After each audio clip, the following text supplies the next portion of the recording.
In 1999, a woman in labor gave birth to a boy named Henrik. As the years passed, Henrik grew into an intelligent and curious child. He became fascinated by science and constantly thought about the future, while the adults around him seemed distracted by their own problems and struggles. At the same time, his father Patrick abused his mother after she told him that Henrik was interested in science. Patrick then walked over to Henrik and reminded him that he owned everything, including his mother, before destroying his equipment. Patrick then grabbed Henrik's mother by the hair and dragged her into another room, where he brutally beat her as her screams echoed through the house. After some time passed, it was now 2011. Henrik was in school where he and his friends bullied a kid named Marku. They chased him around while calling him retarded Marku. Marku begged them to leave him alone, but Henrik pushed him to the ground before they finally walked away. A girl named Yulia then went to check on him, but shortly after, her father called her and she quickly left. Soon after, the year became 2024. Henrik was now fully grown, and it was the day of his father's funeral. Everyone paid their respects before Henrik took his mother back home. His mother then told him how she and his father had married at a young age,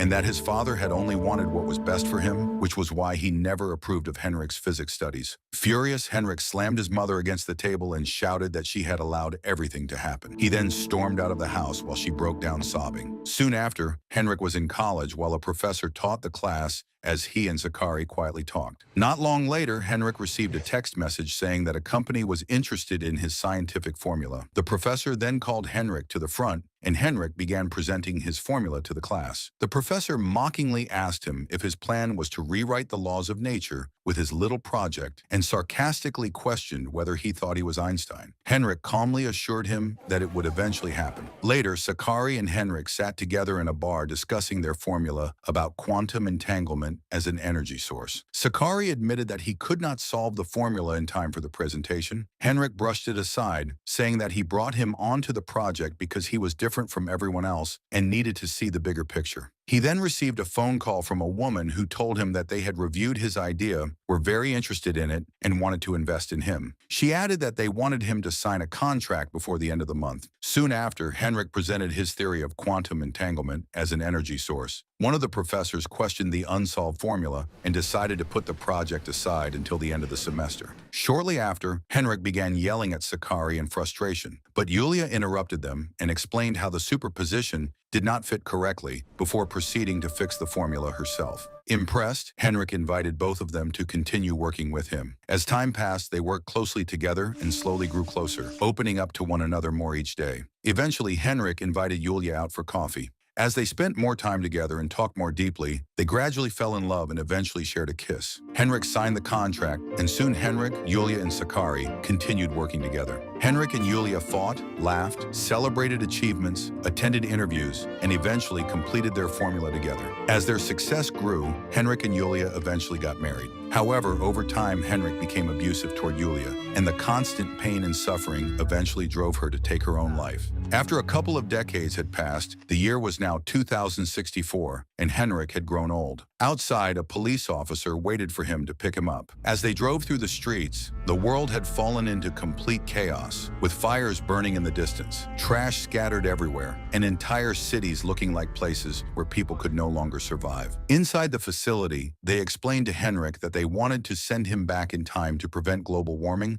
and showed him their invention. Sakari then interrupted them and explained that they had developed a way to send a person's memories back into the past. Their mission was to publish the blueprint of a stable fusion reactor online, free of charge, for the entire world. Eventually, Henrik entered the machine. Back in 1999, a boy named Marku was born, but he was not an ordinary child. He barely responded to people and quietly mumbled that he was Henrik. Marku later began visiting therapists regularly. One day, he told his therapist that his current brain was not working properly anymore and that he could no longer remember everything clearly. He added that he was falling behind schedule in inventing a reactor meant to prevent the end of the world before suddenly rushing out, claiming that he had an important meeting to attend. As Marku waited to meet Sakari, a dog appeared instead, causing Marku to quietly leave. When he returned home, his father brought the dog inside. Eventually, they decided to keep him and named him Saka. At school, students continued bullying Marku constantly. Later, he went to sit alone somewhere in silence, and while walking back home, he spotted Patrick, Henrik's father. Marku approached him and coldly warned him that everything he touched eventually died, and that soon he would die too.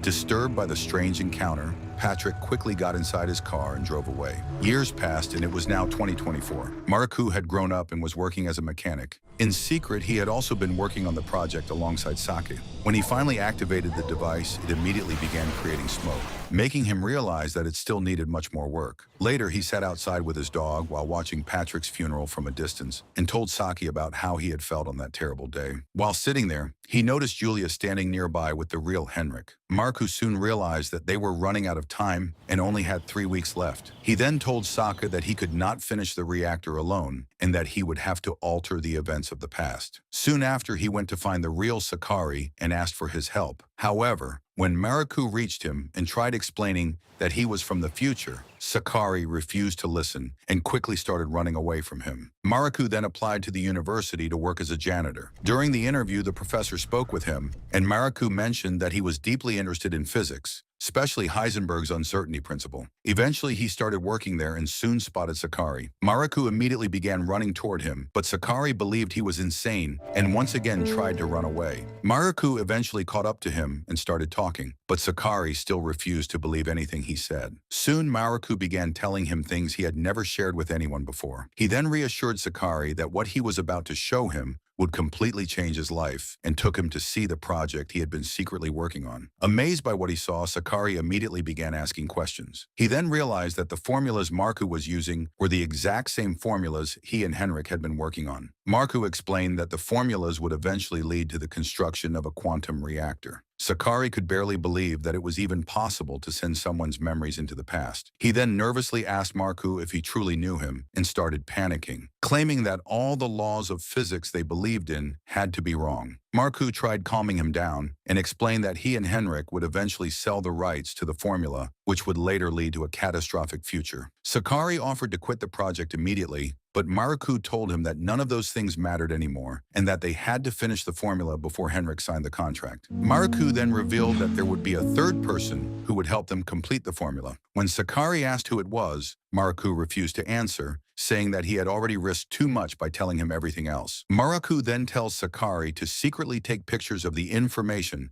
that Henrik keeps inside his notebook, promising that eventually he will reveal who the third person is. After going back and forth for some time, Sakari finally agrees and shakes Marku's hand. Soon after, Marku goes to see Julia in the library, but he loses the courage to approach her and tells Sake that it might not be a good idea after all. However, Sake suddenly runs toward Julia, forcing Marku to follow him. Julia then tells him that he should not bring animals into the library and points out that books about cars and other hobbies are upstairs. Marku then tells her that he was actually looking for the same book she was holding, a book about quantum entanglement. He eventually offers to buy her a coffee, and the two sit together and begin talking. Julia is surprised by how informed he is about physics, and Marku simply replies that nobody could avoid being interested in something as big as that. Marku and Sakari meet again, and Sakari reminds him that Henrik will sign the contract in 2 weeks and that they are quickly running out of time. He then tells Marku that there will soon be a party, which could give them the perfect opportunity to get their hands on Henrik's notebook.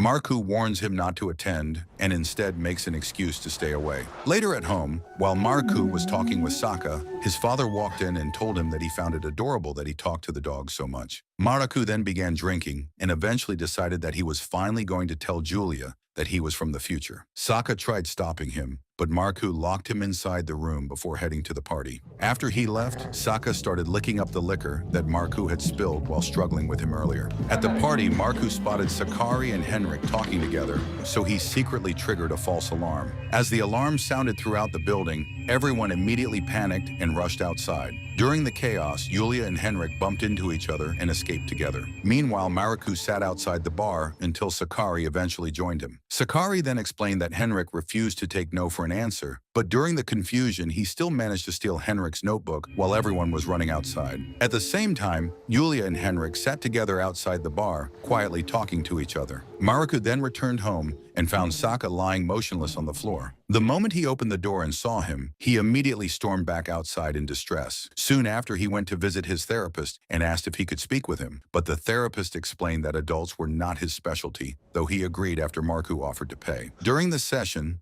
the therapist told him that every person has two sides to their personality, a public side and a personal side. He then explained that if someone has problems with their public personality, they can try to make peace with their personal one instead. Maraku suddenly jumped to his feet, thanked him quickly, and rushed out of the office. Soon after, Maraku met Julia, and the two started talking together. As they walked through the streets, it suddenly began to rain, forcing them into a nearby cafe where they sat down and drank coffee together. Julia then told him that she knew he was interested in her, but she had recently met someone at the university and thought he was mysterious. Maraku then tried telling her that he had actually come from the future, but before he could explain properly, she received a text from Henrik saying that he wanted to see her. Interrupting Maraku completely, Julia quickly rushed out of the cafe. Furious and heartbroken, Maraku smashed the glass sitting on the table. At the university, it was finally the day Henrik presented his project. While Maraku was cleaning nearby, Henrik approached him and mocked him by once again calling him retarded Maraku. Henrik then entered the room and began presenting his work. When the professor questioned the missing formula, Maraku walked inside to watch, only to see Henrik inviting Julia onto the stage and announcing that they had expanded the team. Enraged, Maraku stormed out of the room. Sakari quickly followed him and explained that he had already gone through Henrik's notebook, but found nothing useful inside. According to him, it only contained basic formulas. However, when Sakari started mentioning Julia,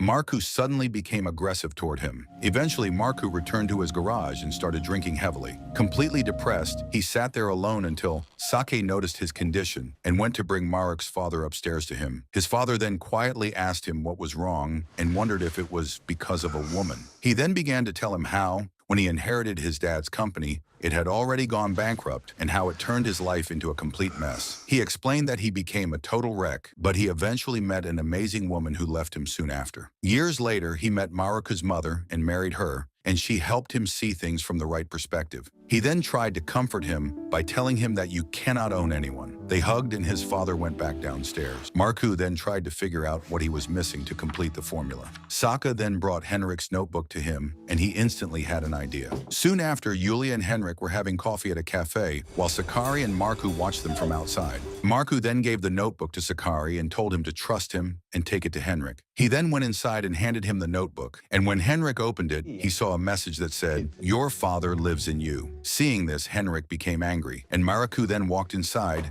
and began provoking him. A fight broke out between them, and in anger, Henrik pushed Julia into the table. Frightened, she ran out. Soon after, Maraku waited for Julia at the train station and said goodbye to her, and she told him she would not come back but would write to him, and then she left. Back at the garage, Maraku told Sakari that he was calling it quits and that he was better with cars than theoretical physics. He then gave him everything he had about the project. Sakari then told him that he and Julia would continue to work on it and that they would post everything online. He then left after they hugged. Soon, Saka passed away. After some time, his father also passed away. Julia continued to write to him and send him pictures, and he hung them all on a wall. The pictures showed that she got married, had children, and that she and Sakari had also won a Nobel Prize, and eventually everyone grew old. Maraku hung her pictures up and sat there looking at a wall filled with her pictures, smiling.